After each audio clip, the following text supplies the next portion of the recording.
Welcome back to Table Talk, where we dive deep into the world of education with real stories and strategies from teachers, leaders, and innovators in the field.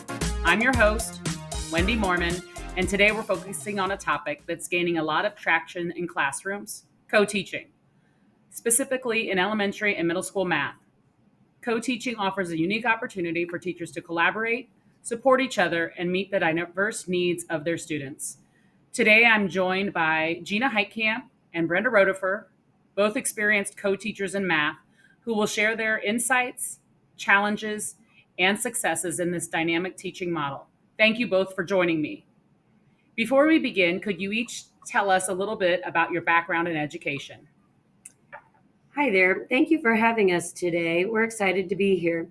My name is Jeanna Heitkamp. I'm the Gifted Intervention Specialist at Marion Local. I've been teaching for 21 years. The first 11 years I taught in a regular ed classroom at Newton Elementary, teaching grades 4 through 6 math and social studies. I then accepted the Gifted Intervention Specialist role here at Marion Local 10 years ago. In this position, I teach third grade enrichment, fourth, fifth, and sixth grade math, along with the seventh grade STEM class. Hello, I'm Brenda Rodeheffer. I'm a fourth grade teacher at Marion Local, and this is currently my 28th year of teaching here. Let's start at the beginning. Planning. Co-teaching requires a lot of collaboration, and it can look different depending on the partnership. How do you and your co-teacher approach planning lessons? What does the process look like? Co-teaching requires a lot of collaboration for sure. The first several years we co-taught, we met after school and or during our planning period to plan lessons, figure out resources, etc. We spent a lot of time the first few years figuring out the best approach to each lesson, the best ways to differentiate and challenge our quick learners, and the best ways to evaluate their learning. We would meet with all of our current lessons, resources, and other tools, and we condensed those into a lesson plan suitable for the advanced math students. Brenda was really great at making sure that we covered each standard, where I would bring more of the enrichment activities. It was the perfect pair. We now have all of our lessons on a shared Google Doc that has embedded links, notes, tips, so we can both be on the same page and each have access to the materials we need. We still make changes, editing as we see necessary, but it keeps us both on track. When you're in those planning sessions, how do you make sure you're both using your individual strengths? Are there specific roles that each of you take on, or do you rotate? Both of us bring different strengths and expertise to our co-taught classroom. Jeanna is good with challenging the students, differentiating for those needing that extra push, while I'm good with classroom management, making sure we cover the standards, monitoring Moby Max goals, the data, and test prep as we prepare our students for the end of the year testing. Yeah, Brenda's definitely more structured in the classroom. She keeps us on time, knows the ins and outs of the fourth grade curriculum since she teaches it all day and has for several years. I have many different grade levels throughout the day, so sometimes the standards get a little blurry for me. I do my best to challenge the students when needed, extending their thinking beyond fourth grade level, but Brenda is especially good at keeping us on track in the classroom. I'm curious, how do you manage curriculum pacing, especially when you have students working at different levels? Do you find that co-teaching makes differentiation easier?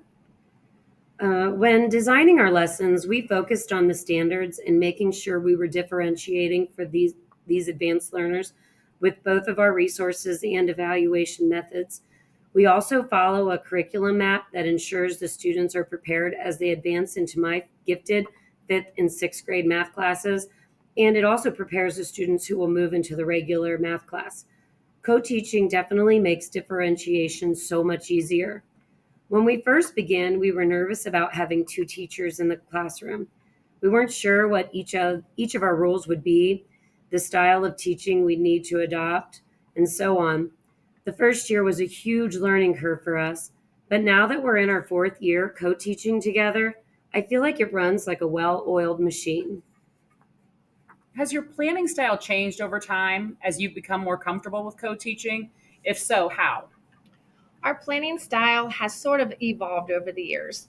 Like Gina mentioned earlier, we spent a lot of time planning the first few years. We didn't have a common plan time, so that was done after school. Now that we have a common plan time, we meet then to hash out the details of the week, preparing materials or discussing any concerns we may have. Yeah, the co-teaching planning process is pretty much the same as when we plan by ourselves, but it's definitely more time consuming as both of us need to be on the same page and have the same goals in mind. The best part about co-planning is the shared resources. We're able to pull from years of materials that we've both utilized in the past. Let's talk about what co-teaching looks like in action. Walk me through a typical day in your co-taught math classroom. How do you split up the responsibilities? Who does what? Most of our days are structured similarly. I start the lesson each day. Because of her schedule, Gina isn't in the classroom for the first 30 to 40 minutes, which sparked this whole co-teaching idea. At the beginning of class, I go over homework and graded assignments. I also use this time to finish up or review lessons from the previous day. I give the students time to work on their Moby Max lessons, which is a program that differentiates lessons for them. If time allows, I get started on the topic or lesson for the day. And then when Gina comes in, she will then begin the lesson or continue on with the lesson. And during this time, I will assist with students that need help or work with small groups and so on. As far as responsibilities go, we split that pretty evenly. Brenda takes care of the weekly parent updates. She keeps track of the students' progress toward those MobyMax goals and prepares the absent work for students not in class that day. I post assignments on Google Classroom, take care of all the copies, and we both share in the responsibility of grading and posting on Progress Book. Classroom management is something all teachers deal with. And with two teachers in the room, there can be twice the challenge or twice the support. We have a school-wide classroom management system that the students all know about from the beginning of the year, and that makes it easy for us to be consistent in how we handle any discipline issues or even late work. Yeah, we handle individual situations as they come. It really isn't too much of a problem with both of us being in the same room, and we support each other's decisions. How do you ensure that students see both teachers as equal partners in the classroom? Do you ever encounter issues with students gravitating more toward one teacher? When we plan, we discuss who takes care of each part of the lesson. When we first began co teaching, it took a bit of discussion to feel out who does what, but now we're both really comfortable in our roles and we pick up the slack for each other if we need to. I feel like the kids see us as equals. They've also picked up on our roles and feel comfortable coming to each of us for questions or help on assignments. Throughout the years, the kids have gotten used to having intervention specialists to help students on an IEP, so having me in the classroom doesn't seem that much different. In fact, having a GIS in the room allows the identified gifted kids to feel noticed. They know that their needs are also being recognized and met in the classroom. Can you think of a specific example where co teaching really made a difference in student learning? Maybe a time when working together helped students grasp a difficult concept or led to a breakthrough moment. To name a specific example would be tough. But over the last several years that we've been co-teaching, we have seen a huge growth in the students' state test scores. The past 2 years, we have had 100% of our students score advanced on the fourth grade math state assessment. We also monitor the students' growth as they progress through the school year using a quarterly placement test. These scores show significant growth made by our students in math each quarter. At the end of the year, most of our students have made a year and a half to 2 years growth. It's quite impressive. That is impressive. Now let's talk about those days when your co teacher isn't available. How do you handle those situations? Do you modify the lesson plans or change the way you approach teaching on those days?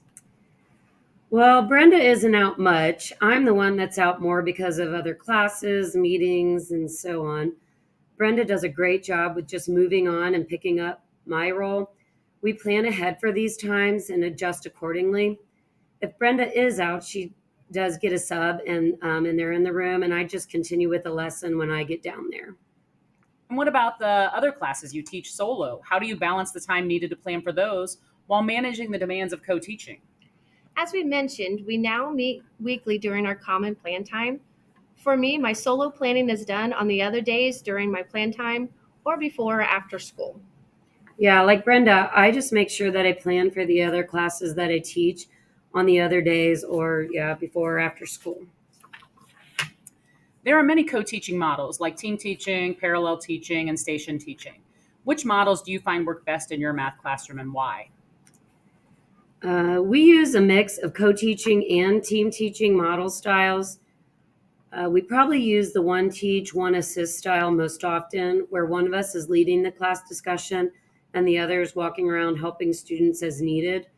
When we have students that are both ready to move on and groups that need more work on a topic or because they've been out or just need some redirection, we will use that alternative teaching style where one of us works with a small group and the other keeps going.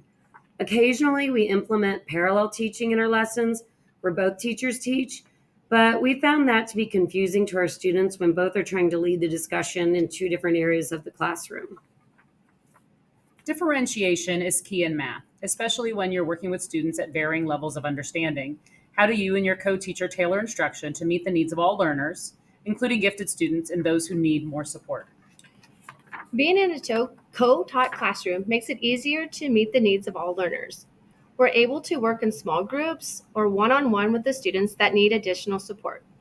One of us is able to pull those students aside to work with them while the other continues with the rest of the class. We can also easily differentiate for students needing an extra challenge while basically doing the same thing. How do you use assessments to guide your teaching? Do you both look at student data and decide on next steps together, or do you divide and conquer? Well, we use formative assessment almost daily. Once we've covered a new topic, the students use individual whiteboards to practice, along with other evaluation methods, and they just show us whether they're understanding the topic or not.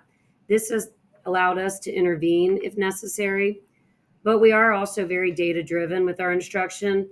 We use state test scores, quarterly assessments, and weekly quizzes to monitor our students' progress and growth. And that's definitely something we both agree on. At the beginning of the school year, our students set both long term and short term goals to ensure they achieve at least a year's worth of growth. Throughout the year, students monitor and track the progress they're making toward those goals. We meet regularly with these students to discuss their progress, looking at and discussing this with them, the positive work we see, and also focusing on areas of refinement to help them as they work toward those goals. Co-teaching isn't without its challenges. What are some of the biggest hurdles you faced in co-teaching math, and how have you worked through them? The biggest challenge is probably adjustments to the schedule, especially last minute changes.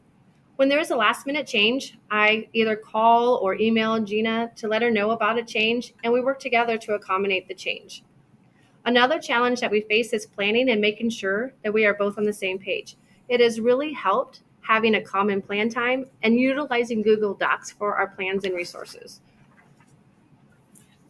How do you manage your time for collaboration outside of the classroom hours? Do you use tools or apps to make it easier? Yeah, like Brenda said, we have our plans and resources shared on a Google Doc and then inside a Google Drive. So both of us can access them whenever we need. We also communicate through email, text messages, and call each other as needed. For teachers who are new to co-teaching, especially in math, what advice would you give them? Our advice would be to do the work up front. It is important to find the time to plan, share resources, figure out what works best for both teachers and the students. Create a shared Google Doc so that you can both access the plans and resources. As time goes on, we find that we don't need to spend nearly as much time planning, just making a few adjustments here and there because the planning part is already done. And finally, what tips do you have for maintaining a strong co-teaching relationship throughout the school year? What's been key to your success? Well, you have to communicate, be flexible, and don't take yourself too seriously. Both Brenda and I were reluctant whether or not this would work when we first began. We were seasoned teachers and had never really shared the classroom responsibilities, but because both of us are open minded and we trusted one another, it just works well. We have learned so much from each other and taken that with us into our other classes. Has co-teaching changed the way you approach teaching math, even in your solo classes? Like Gina was saying, we learn so much from one another. I use the ideas, such as games and activities, that I've learned from her to promote higher level thinking in my other math classes. In your experience, how has co-teaching impacted student engagement and achievement in the math classroom? Are there measurable differences? For my students, it has reduced the downtime because of the overlap in my schedule.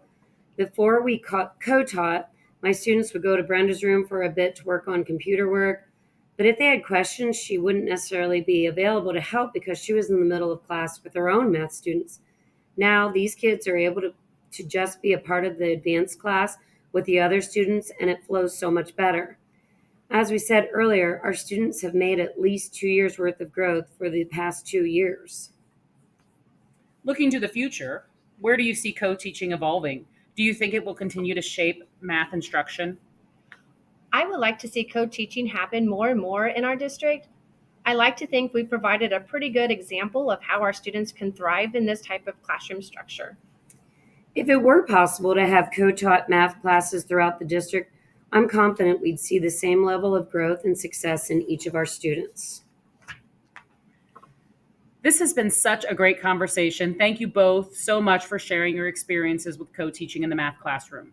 I'm sure our listeners, especially those considering co-teaching or already practicing it, have taken away a lot of valuable insights.